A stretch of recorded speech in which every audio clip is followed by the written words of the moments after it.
ফলতা বিধানসভায় 21শে মে পুরো ফলতায় পুনর্নির্বাচন ঘোষণা করেছেন জ্ঞানেশ কুমারের নির্বাচন কমিশন। প্রশ্ন এক, যে আপনাদের বজ্র আটুনি কি তাহলে ফসকা গেরো? এত কিছু তারপর গোটা ফলতা জুড়ে রিগিং হলো, আর আপনারা দিনের দিন ধরতে পারলেন না। তার 3 দিন বাদে গন্ডারের গায়ে সুড়সুড়ি দিলে 3 দিন পর হাসে। তো আপনাদের কি এত রিগিং হলো যে ডে অফ ইলেকশন ধরতে পারলেন না? দর্শক, এই ভোট পর্বে এবং কাউন্টিংয়ের আগে আমি টিএমসির যারা খুবই ভোকাল থাকেন তাদেরকে সেই অর্থে খুব বেশি কথা বলতে দেখছি না, বা সোশ্যাল মিডিয়াতে কোনো পোস্ট বা সরব হওয়া সেটা দেখছি না, যতটা দেখছি কুণাল ঘোষকে। কুণাল ঘোষ টিএমসির মুখপাত্র, ঠিক আছে, বিভিন্ন বিষয়ে কথা বলেন, ঠিক আছে, কথা তো অন্যরাও বলেন, কিন্তু অন্যদেরকে সেই অর্থে দেখছেন সব যেন শুনশান। অনেকে তাদের মধ্যে প্রার্থী হয়েছেন, তারাও কিছু বলছেন না। সোশ্যাল মিডিয়াতে তাদের যেসব পেজ আছে দেখছি যে কদিন ধরে কোনো পোস্ট নেই, সবার মধ্যে একটা কি হয় ভাব, একটা আতঙ্ক ঢুকেছে। কিন্তু একমাত্র কুণাল ঘোষকে দেখছি বেশ ফুরফুরে মেজাজে, একটা উৎফুল্ল ভাব সব সময় দেখতে পাচ্ছি, বা দেখানোর চেষ্টা করছে সেটাও বলতে পারেন। এবং যেভাবে উনি নানান ইস্যুতে কথা বলে থাকেন, চুপ থাকতে পারেন না, এখনও বলে যাচ্ছেন। আর বলছেন গোপের আড়ালে মুচকে মুচকে হাসি, যেমন হেসে থাকেন ওই রকম দিয়ে যাচ্ছেন। তার মানে যা বুঝছি, সবাই শুনশান হয়ে গেলেও, চুপচাপ হয়ে গেলেও, কুণাল ঘোষের মধ্যে এমন একটা অবস্থান দেখতে পাচ্ছি যারা মনে হচ্ছে যে হারি জিতি নাহি লাজ।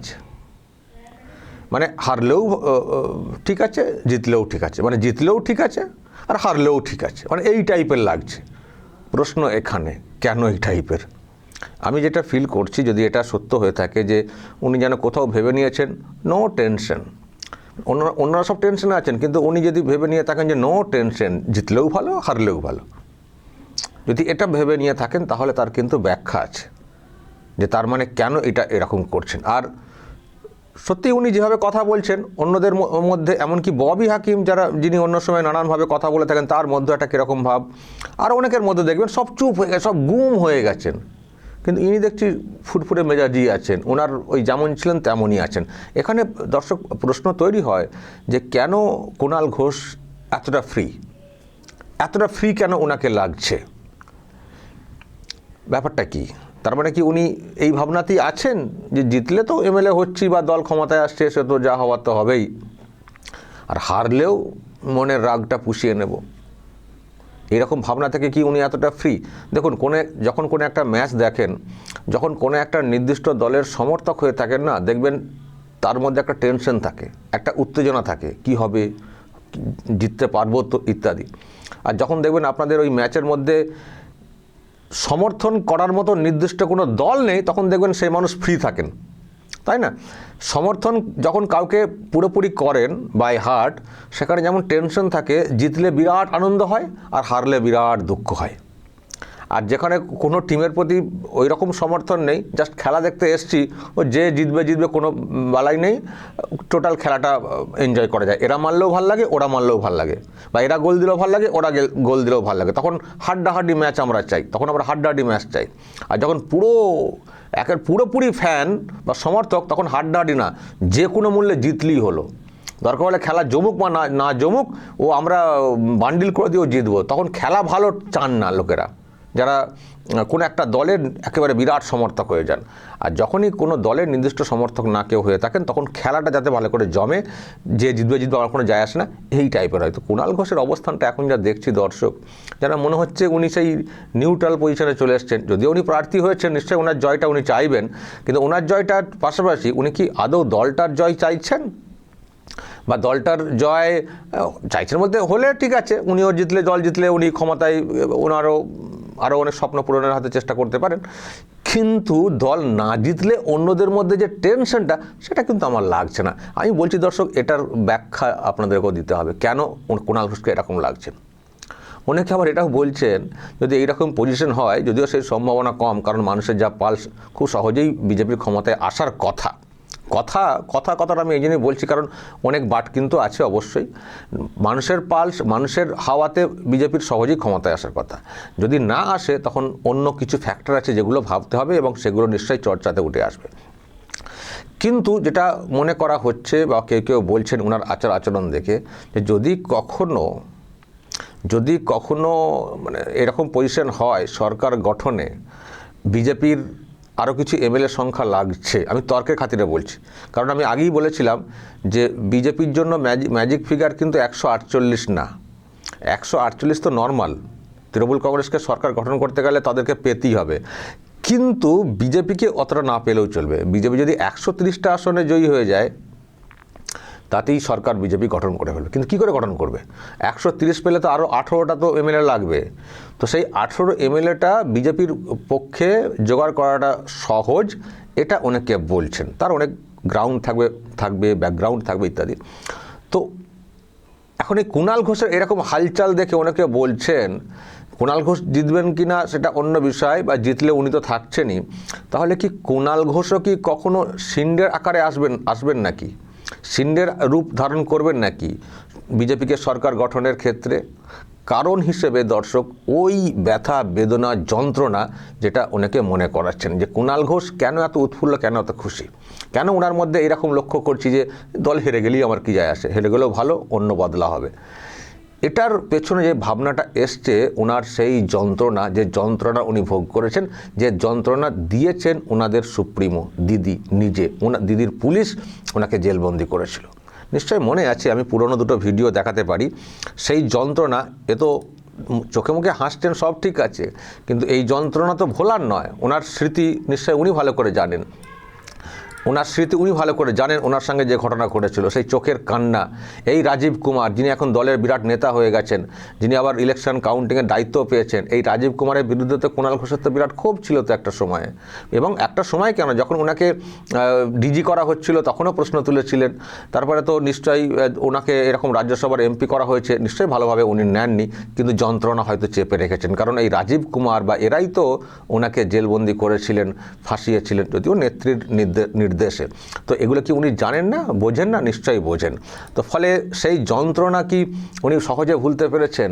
আর সেটা কি কোথাও মাথায় এসে গেছে যে এমন একটা সন্ধিক্ষণে এসে দাঁড়িয়ে আছি, উল্টেও যেতে পারে, তবে ভালোই হলো, জিতলেও ভালো, হারলেও ভালো, বাকিটা তো যা করার করব। এরকম কি কোনো অঙ্কে আছেন? সেই জন্য এতটা ফ্রি থাকতে পারছেন কুণাল ঘোষ, যখন ওনাদের সুপ্রিমো, পিসি, ভাইপো উদ্বেগে উৎকণ্ঠায় কত কি ভুলভাল বলে ফেলছেন, সেখানে টেম্পারমেন্ট এইভাবে কি করে ধরে রাখছেন কুণাল ঘোষ? দর্শক, চর্চা হচ্ছে, কিন্তু চর্চা হচ্ছে। আমি দর্শক পুরনো ওই দুটো সেই ভিডিও দেখাই। কুণাল ঘোষের নজরে এই ভিডিও এলে নিশ্চয়ই তারও স্মৃতি জেগে উঠবে এবং হয়তো তার কণ্ঠ এখনও জড়িয়ে আসবে এই ইতিহাস, মানে তার মনে পড়লে। দেখুন, জেলবন্দি খুব কঠিন জিনিস, আমি জানি এর কি যন্ত্রণা, কারণ আমাকেও তো জেলবন্দি করা হয়েছিল না ভুলভাল কেসে। ফলে জেলবন্দি উনি 3.5 বছর জেলে ছিলেন। ফলে এই যন্ত্রণা কিন্তু সহজে ভোলার নয়। আমি জানি না সেই যন্ত্রণা ওনাকে মনে করিয়ে দিয়ে এইরকম সন্ধিক্ষণে কোথাও নতুন কোনো অক্সিজেন দিচ্ছে কিনা। আমি দর্শক আপনাদেরকে একটু শোনাই, যখন ওনাকে ধরার জন্য পুলিশ আসছিল তার আগে প্রেসমিট করে উনি কী ধরনের কাঁদা গলাতে বলেছিলেন, এবং তারপর তো ধরার পরে যখন কোর্টে, জেলে, আদালতে যখন তোলা হতো গাড়িতে নিয়ে যাওয়ার, গাড়িতে করে নিয়ে গিয়ে, সেই সময় তো নিশ্চয়ই ভিডিও আপনাদের মনে আছে। আমি দুটো ভিডিও আজকে দেখাতে চাই, তাহলে হয়তো কোথাও খানিকটা হলেও রিলেট করতে পারেন যে কুণাল ঘোষ হয়তো এই কারণেই এতটা ফ্রি। দেখুন। আমাকে অনারেবল ডিসিডিডি বলেছেন যে আমি যদি ফান্ডটা না জানাই কোথায় আছে, তাহলে আমাকে গ্রেফতার করতে বাধ্য হবেন, এবং 500টা কেস রয়েছে, প্রত্যেকটা কেসে 10 দিন করেও যদি পিসিতে নেওয়া হয়, তাহলে আমার জীবনের আগামী 5,000 দিন আমাকে পুলিশের হেফাজতে থাকতে হবে। তো আমি ধরে নিচ্ছি যে আগামী কাল থেকে 5,000 দিন আপনাদের সঙ্গে এবং বহির্জগতের সঙ্গে আমার কোনো সম্পর্ক থাকবে না। আমি কাল বিধাননগরে যাওয়ার আগে আমি প্রধানমন্ত্রীকে চিঠি লিখে যাব, সিবিআইকে দেয়া হোক, যারা সমস্ত রকম সুযোগ সুবিধা নিয়েছেন সারদা থেকে, সারা বাংলা জুড়ে তারা আজকে ঈশ্বর জ্ঞানে পূজিত হচ্ছেন। 5000 দিন বলা হয়েছে আমাকে, কালকের পর থেকে আমি অ্যান্টিসিপেটরি বেল মুভ করিনি, কোনোদিন করব না। মমতাদি পুলিশ পাঠিয়ে আমায় ধরে নিয়ে যাক।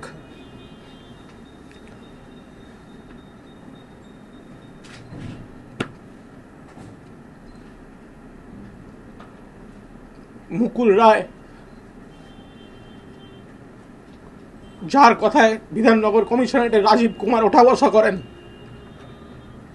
আমাকে অ্যারেস্ট করুক, আমি কোনো আগাম জামিন নেব না। সিবিআই যেখানে মামলা করছে সেখানে রাজ্য সরকার পুলিশ দিয়ে আমাকে হেনস্থা করা হচ্ছে। মিথ্যা মামলায় আমাকে সিবিআই যেখানে মামলা করছে, যার মুখ্যমন্ত্রী অ্যারেস্ট করুন, যার মুখ্যমন্ত্রী অ্যারেস্ট করুন, যার মুখ্যমন্ত্রী অ্যারেস্ট করুন, পুলিশ দিয়ে আগে মুখ্যমন্ত্রী অ্যারেস্ট করুন। সমস্ত সুবিধা তার কাছে গিয়ে পৌঁছেছে, অবিলম্বে মুখ্যমন্ত্রী অ্যারেস্ট করতে বলুন। ফলতা বিধানসভায়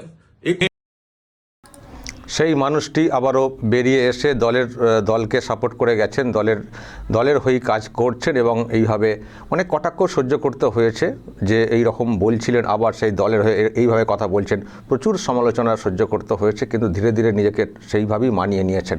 টানা এই পুরো ওনার এই পর্বটা উনি শেষ করেছেন, ওখান থেকে বেরিয়ে এখনও পর্যন্ত সেইভাবেই চালিয়ে যাচ্ছেন। তো এতটা ধরে রাখা, এতটা নিজেকে স্থির করে এবং যেভাবে উনি কথা বলছেন, আমি দর্শক সেজন্যই বলছি যে ওনার মধ্যে কি এই ভাবনা এসছে। আচ্ছা, শিন্ডের ভূমিকা বলতে এই না যে উনি মুখ্যমন্ত্রী হবেন সেরকম ভূমিকা, ওই রকম না। আমি বলছি যে প্রয়োজন হলে দল ভেঙে যদি আনতে হয় বিজেপির সরকার গঠনে, সেখানে কি কুণাল ঘোষ ভূমিকা পালন করবেন, আমি এই সেন্সে বলছি।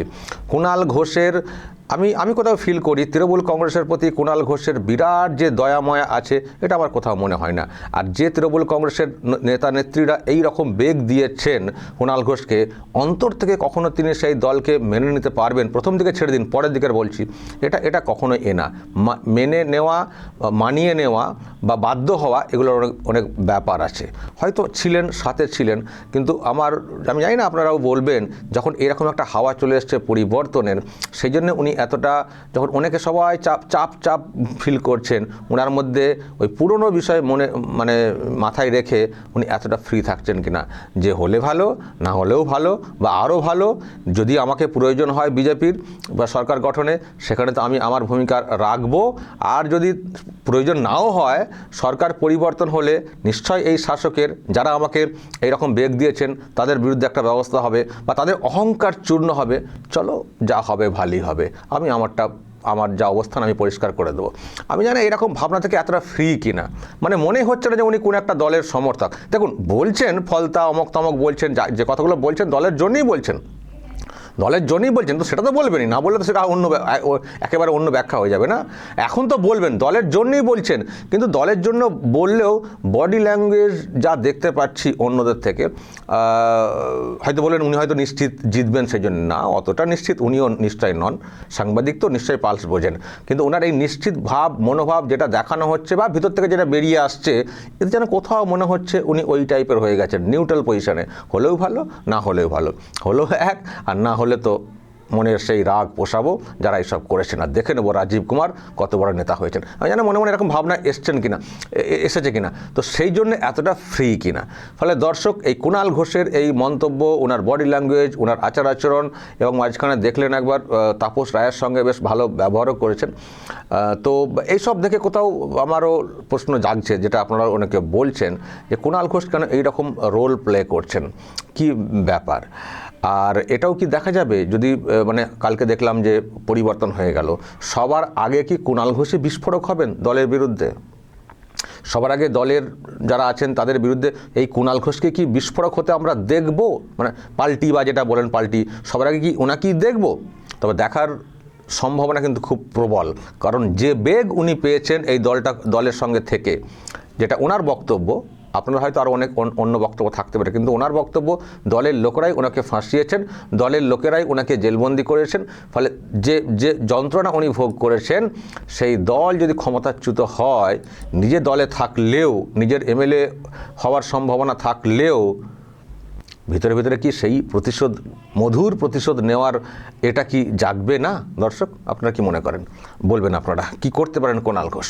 অবশ্যই আপনাদের মতামত থাকবে, যা বলার বলবেন এবং নজর রাখবেন আরামবাগ টিভিতে।